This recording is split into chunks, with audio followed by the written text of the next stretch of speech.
do tipo inteiro. Bom, em Java, então sempre orientado, pois é, mas nem toda linguagem tem esse conceito. A estrutura do tipo inteiro em C. E aí, gente, tudo certo com vocês? Hoje nós vamos continuar o nosso assunto aqui de laços. Hoje é a parte 2, nós vamos ter ainda a parte 3, certo? E hoje nós vamos ver o comando for. Vocês vão ver que por uma grande parte ele é muito parecido com o while, mas ele tem algumas características aí que tornam ele bastante poderoso. Então olha só, se a gente for analisar aqui os itens de característica, primeiro que ele é muito utilizado também da mesma maneira que o for. Ele executa um bloco de código 0 ou mais vezes, isso é natural, né? Igualzinho o while.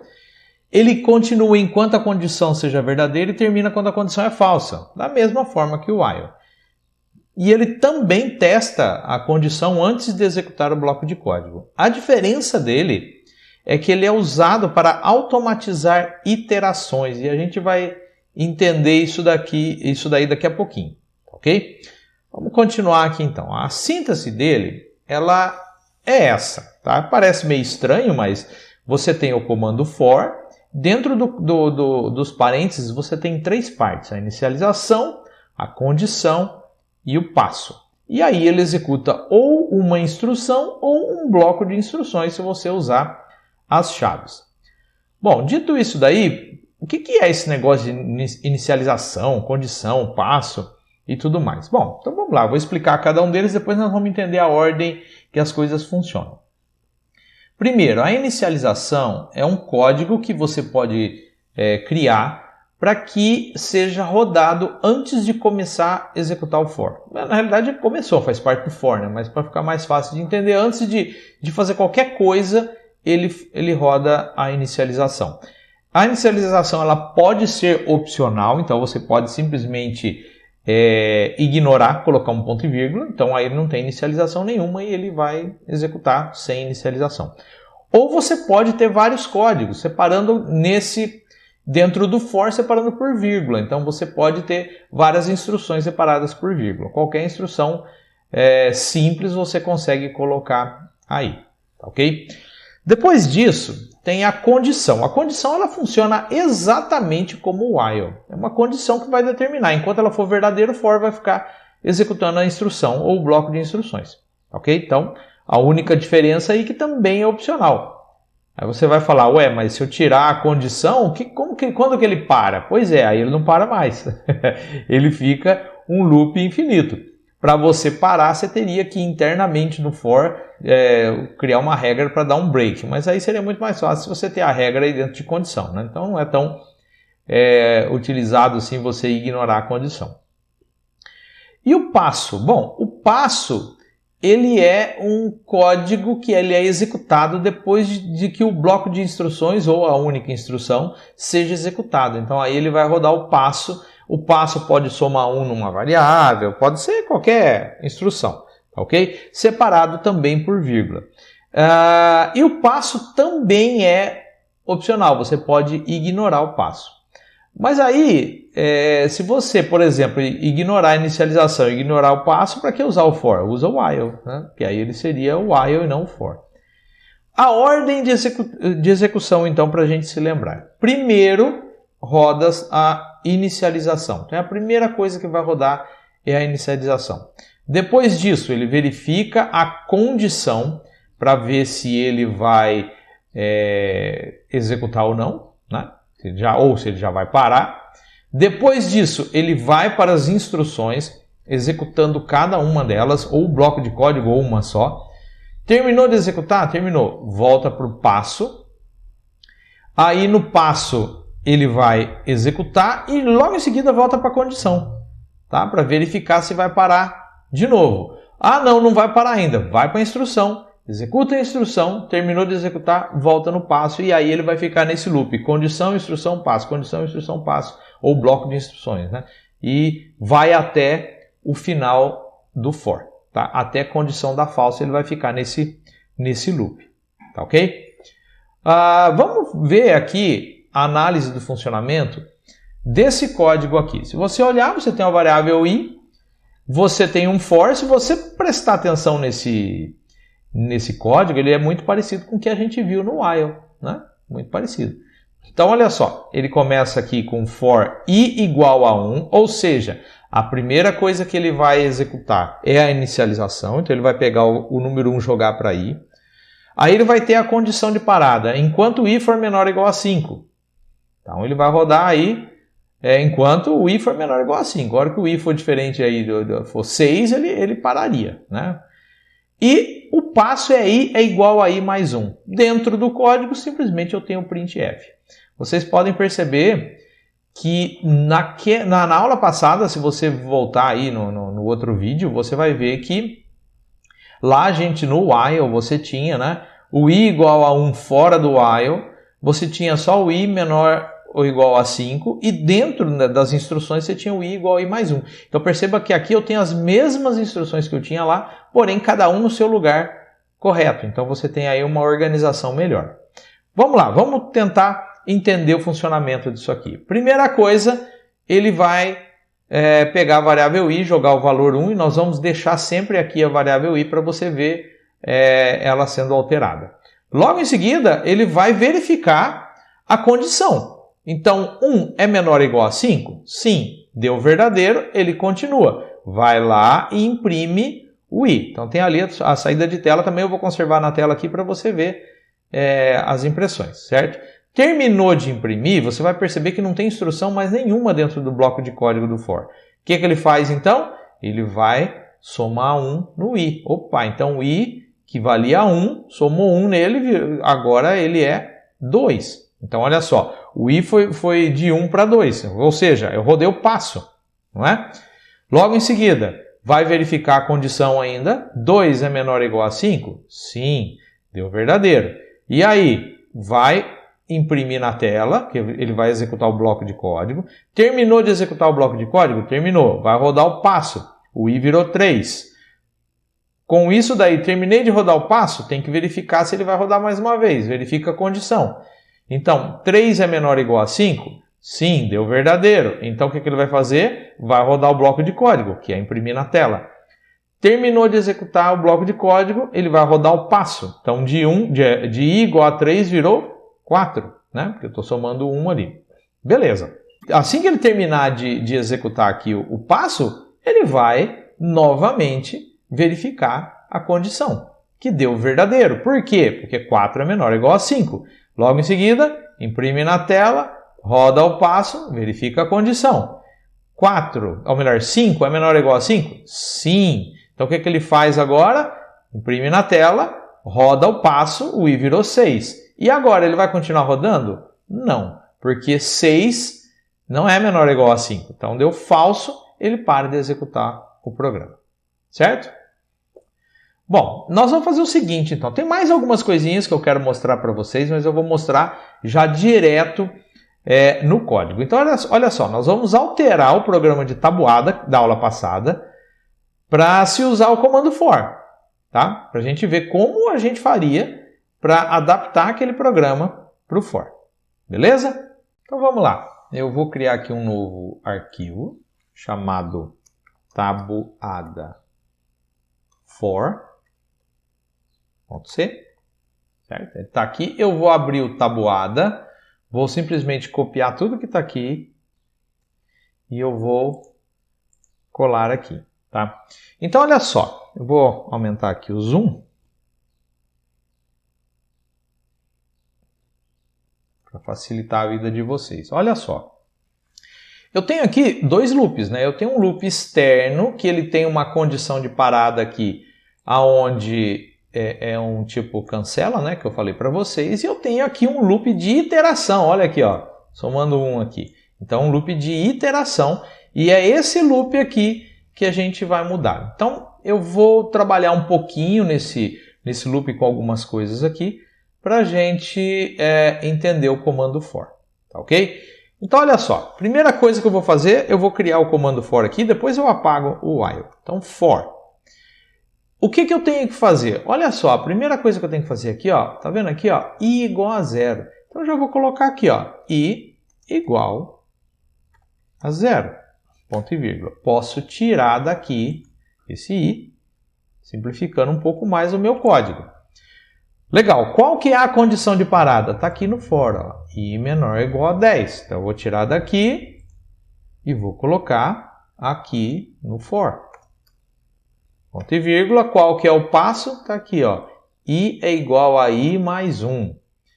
Então, eu vou copiar para cá. I é igual a i mais 1, tiro aquele ponto e vírgula. E agora o que falta eu fazer? Olha que simples. O meu for já está montado. É só isso. Tá ok?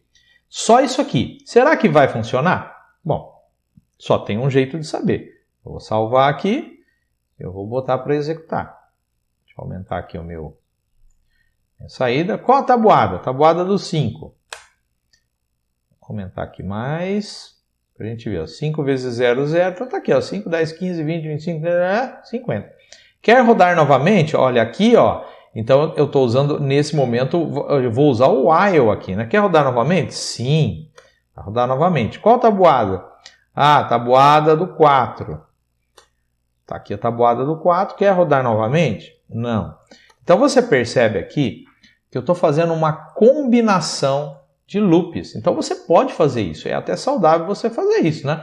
Você ter aí mais do que um tipo de loop, cada um com a sua situação, com o seu uso. Bom, eu vou aproveitar então essa parte do vídeo para explicar mais algumas coisas para vocês que a linguagem C ela permite. Então, primeiro eu vou explicar aqui, vou abrir um espaço aqui para explicar, depois eu vou alterar o for e para você entender isso. Então, olha que coisa interessante. Existem alguns atalhos, vamos chamar de atalho, alguns operadores que facilitam a nossa vida. Por exemplo, se eu tenho isso daqui, ó, i é igual a i mais 3, eu posso substituir isso daqui por uma outra construção, que seria o seguinte, se a construção é i é igual a i mais, e eu tenho um valor qualquer, eu simplesmente posso fazer isso aqui, ó, i mais igual, e simplesmente deixo aqui somente o 3. O que quer dizer isso daqui? I é igual a i mais 3. E se fosse i é igual a i menos 3? Eu viria aqui menos. E se fosse i é igual a i vezes 3? Vezes. E se fosse igual a i é igual a i dividido por 3? Dividir. Então, com isso daqui, ó, eu tenho um atalho. O código talvez não fique tão claro, mas é um atalho que você tem. Certo? E quando eu tenho essa estrutura aqui, ó, i é igual a i mais 1.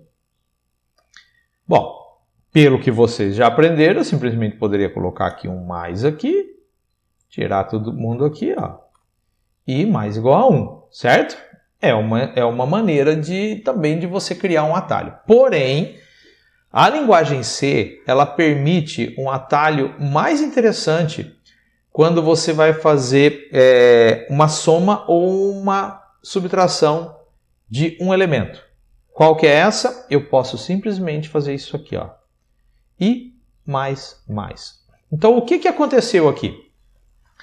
Quando eu faço I mais mais, isso quer dizer que eu vou somar 1 no I. Uma outra alternativa, se eu quero subtrair, o que eu faço? I menos menos. Então, aí eu vou fazer isso daqui, quer dizer, i é igual a i menos 1. Ok? Então, isso daí facilita o uso quando eu quero simplesmente somar 1 ou subtrair 1. Uma outra também história é o seguinte, ó. Eu posso usar o i mais mais, igual eu mostrei aqui para vocês, ou eu posso usar o mais i. Existe diferença entre eles? Sim. Qual que é a diferença? A diferença é que se eu uso, vou até colocar os dois aqui, fica mais fácil de eu explicar.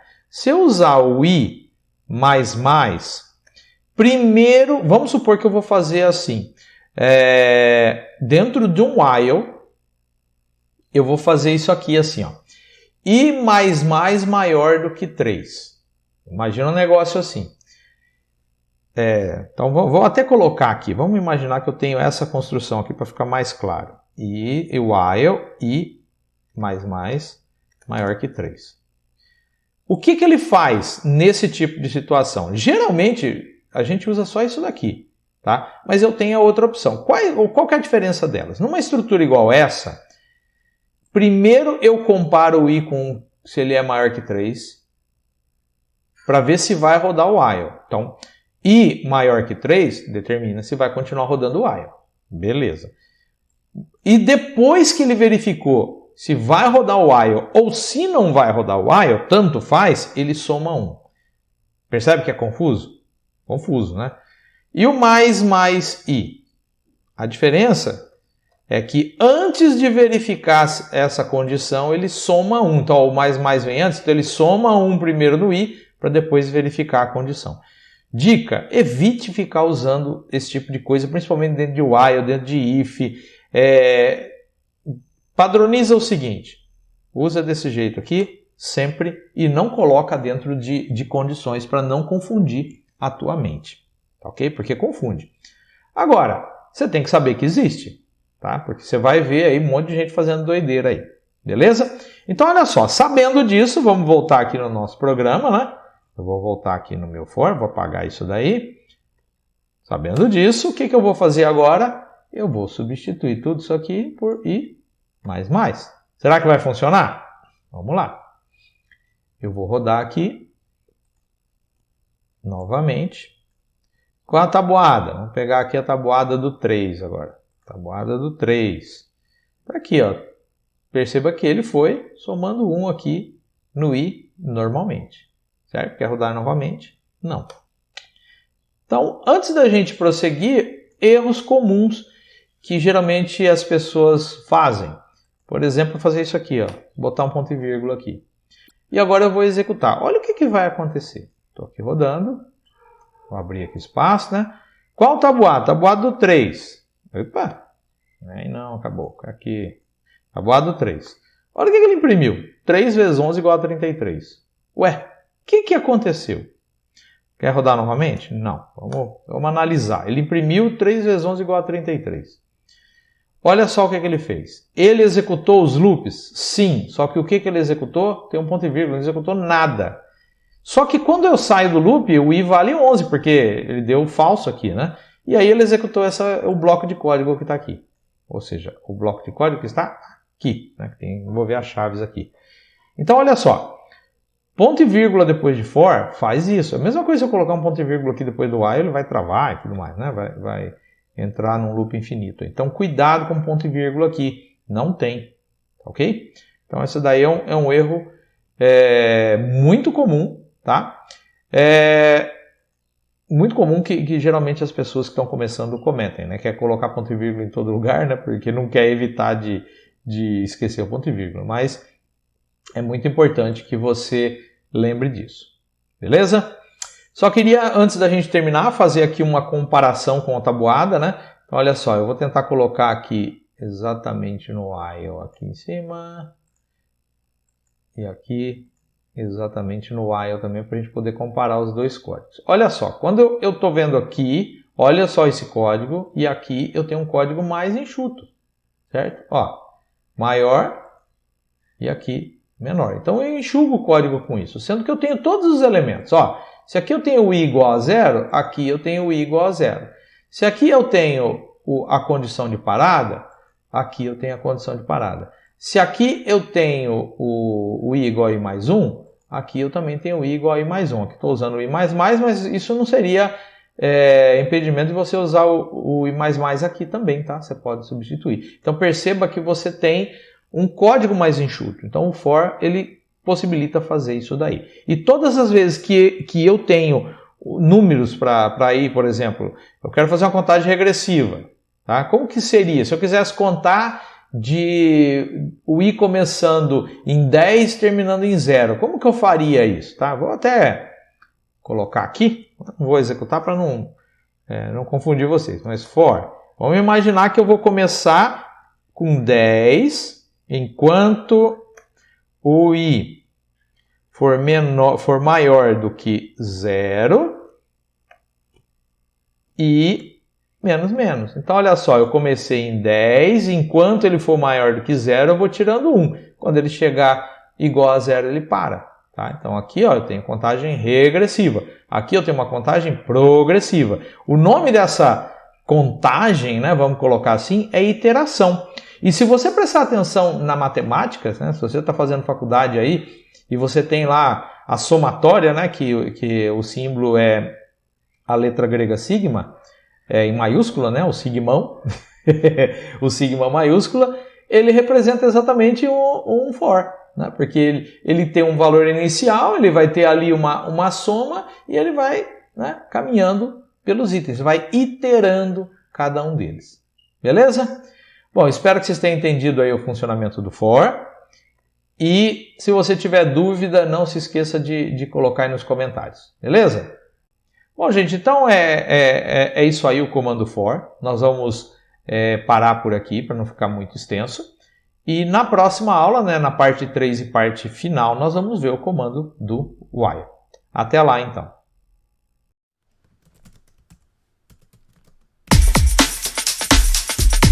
Do tipo inteiro. Bom, em Java, então, sempre orientado. Pois é, mas nem toda linguagem tem esse a conceito. estrutura do tipo comando inteiro em for C